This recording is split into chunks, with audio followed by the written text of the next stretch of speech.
Hello everybody. Today we're going to be reading my creative writing journal entries for the 28th of November. So let's get started.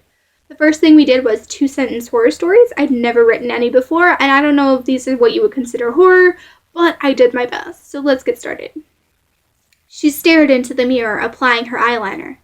Though she couldn't see them, the ghosts of the house stared back, fascinated by her technique.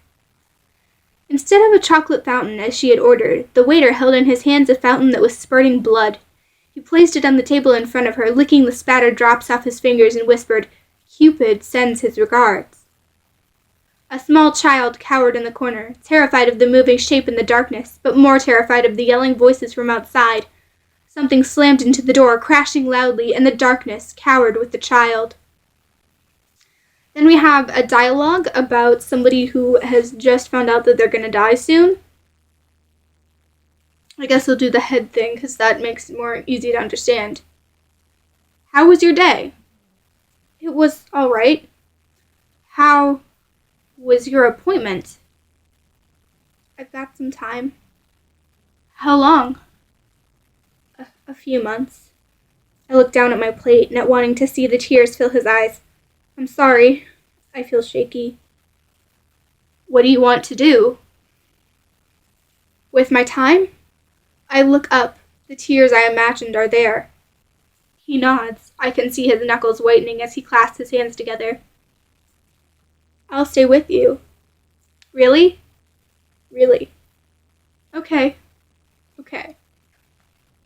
We were working on dialogue a lot, and I guess I mostly write it how you're not supposed to. You're not supposed to write it like a play, but I like to just because it's easier for me, because I don't feel like the in-between parts really enhance the story, but I guess they do.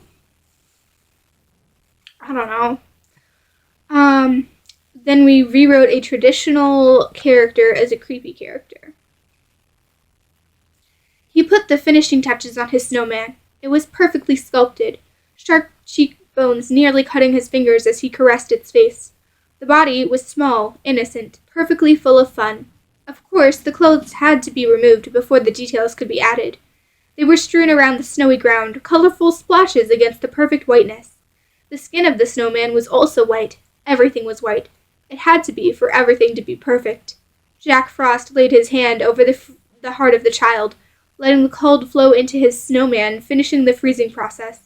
He was left with a perfect statue, everything white except for the piercing blue eyes staring back at him, eyes that matched his own.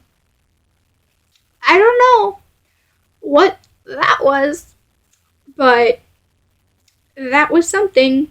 Alright, so that doesn't seem like long enough, so I'm going to read these.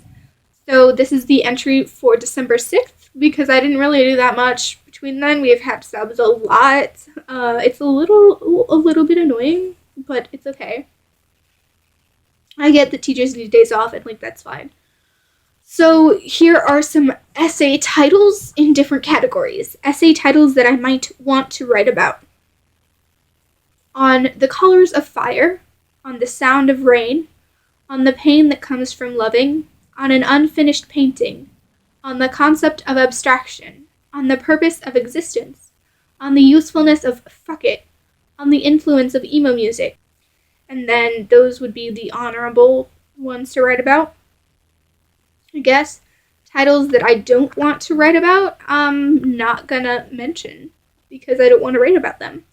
Titles that read as a pun: on heroin, on drugs, on meth, on weed, on ice, on fire, on time, on purpose, on accident, on me. And then those would be the fun titles, I guess. And then titles I know nothing about: on lions, on leather, on stone carving, on country music, on engine repair, on enjoying sex. Wild, funny, and unexpectedly true, I guess. So those are the things that I wrote in those categories, and yeah, this video was very short, kinda sorry, but not that sorry. So I hope you guys enjoyed it, and I will see you guys all in the next video. Have a great day. Bye!